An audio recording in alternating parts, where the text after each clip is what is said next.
Shalom saudara-saudari terkasih dimanapun berada. Selamat bertemu kembali dalam program Damai di Hati Kasih Tak Bertepi, edisi Jumat 9 Oktober 2020. Hari ini matahari bersinar begitu cerah. Angin sepoi-sepoi menerpa tubuh. Burung-burung bernyanyi di pucuk-pucuk pohon. Itu semua menandakan bahwa Tuhan mengasihi kita semua. Bacaan dan renungan hari ini diambil dari Injil Lukas. Tetapi ada di antara mereka yang berkata, "Ia mengusir setan dengan kuasa Beelzebul, penghulu setan." Ada pula yang meminta suatu tanda dari surga kepadanya untuk mencobai dia. Tetapi Yesus mengetahui pikiran mereka, lalu berkata, "Setiap kerajaan yang terpecah-pecah pasti binasa, dan setiap rumah tangga yang terpecah-pecah pasti runtuh. Jikalau iblis itu juga terbagi-bagi dan melawan dirinya sendiri, bagaimanakah kerajaannya dapat bertahan? Sebab kamu berkata bahwa aku mengusir setan dengan kuasa Beelzebul. Jadi, jika aku mengusir setan dengan kuasa Beelzebul, dengan kuasa apakah pengikut-pengikutmu mengusirnya? Sebab itu mereka yang akan menjadi hakim. Tetapi jika aku mengusir setan dengan kuasa Allah, maka sesungguhnya kerajaan Allah sudah datang kepadamu. Apabila seorang yang kuat dan yang lengkap bersenjata menjaga rumahnya sendiri, maka amanlah segala miliknya. Tetapi jika seorang yang lebih kuat daripadanya menyerang dan mengalahkannya, maka orang itu akan merampas perlengkapan senjata yang diandalkannya dan akan membagi-bagikan rampasannya. Siapa tidak bersama aku, ia melawan aku. Dan siapa tidak mengumpul bersama aku, ia mencerai-beraikannya. Apabila roh jahat keluar dari manusia, ia pun mengembara ke tempat-tempat yang tandus mencari perhentian. Dan karena ia tidak mendapatkannya, ia berkata, "Aku akan kembali ke rumah yang telah kutinggalkan itu."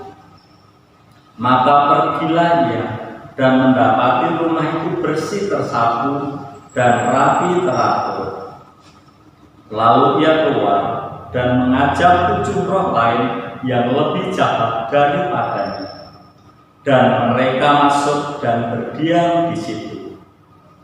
Maka akhirnya keadaan orang itu lebih buruk daripada keadaan sebelumnya. Demikianlah sabda Tuhan. Saudara-saudariku terkasih, dalam bacaan tadi berbicara tentang iblis atau setan. Nah, mungkin selama ini kita memiliki gambaran seperti apa setan itu.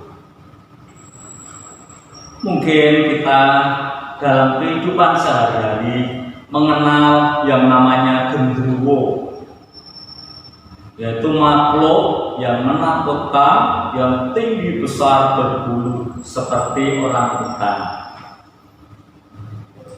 Gambaran setan yang lain bisa berupa kuntilanak yang katanya wanita cantik tapi punggungnya bolong.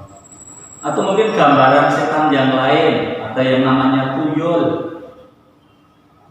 berwujud anak kecil dengan kepala gundul yang biasanya mengambil atau mencuri uang.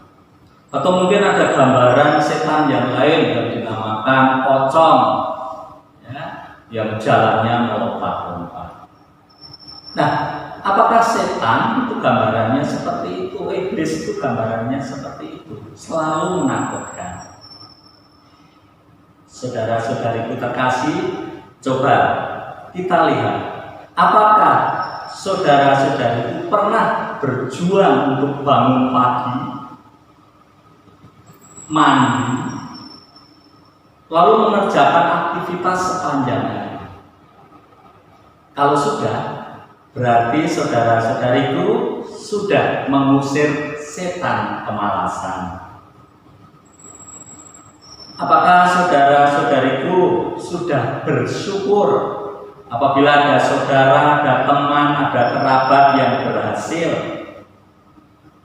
Kalau sudah, berarti kita sudah mengusir setan iri. Apakah saudara-saudariku pernah selalu berkata jujur, baik dalam tindakan maupun perbuatan? Kalau sudah, berarti saudara-saudariku sudah mengusir setan kedustaan. Dan masih banyak lagi perbuatan-perbuatan yang kita lakukan, yang itu sebenarnya sudah tindakan mengusir setan. Karena apa, saudara-saudariku? Setan itu sebenarnya tidak di mana-mana, tidak jauh dari kita. Tetapi setan itu ada di dalam diri kita. Biasanya setan itu akan mengajak kita untuk berbuat yang buruk, berbuat yang tidak baik. Mau enak-enakan, mau yang gampang saja, tidak mau bersusah payah. Karena setan inginnya selalu dalam keadaan yang nyaman. Lalu bagaimana saudara-saudariku terkasih berkaitan dengan Injil yang tadi sudah kita baca?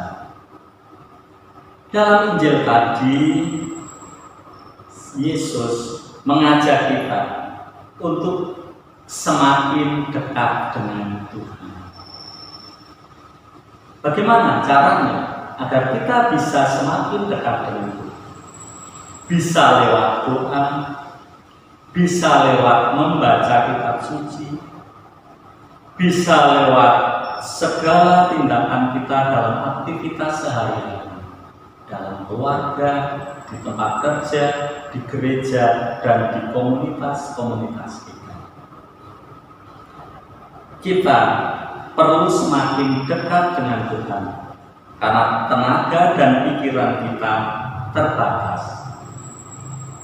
Hanya kesatuan dengan Tuhan yang membuat kita menjadi kuat, yang membuat kita menjadi dekat dengan Tuhan, menjadikan kita bisa melakukan tindakan apapun.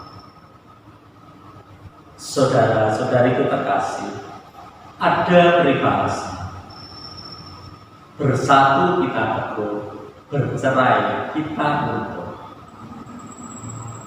Kalau keluarga kita bersatu, kalau di tempat kerja kita bersatu, di gereja kita bersatu, di komunitas, di masyarakat, di negara, kita semua bersatu, kita semua akan kuat. Sebaliknya, kalau kita tercerai-berai, maka keluarga, gereja, masyarakat, tempat kerja, komunitas juga akan tercerai-berai juga. Oleh karena itu, kesatuan dengan Tuhan amatlah penting. Dengan kesatuan sama Tuhan, semuanya bisa teratasi.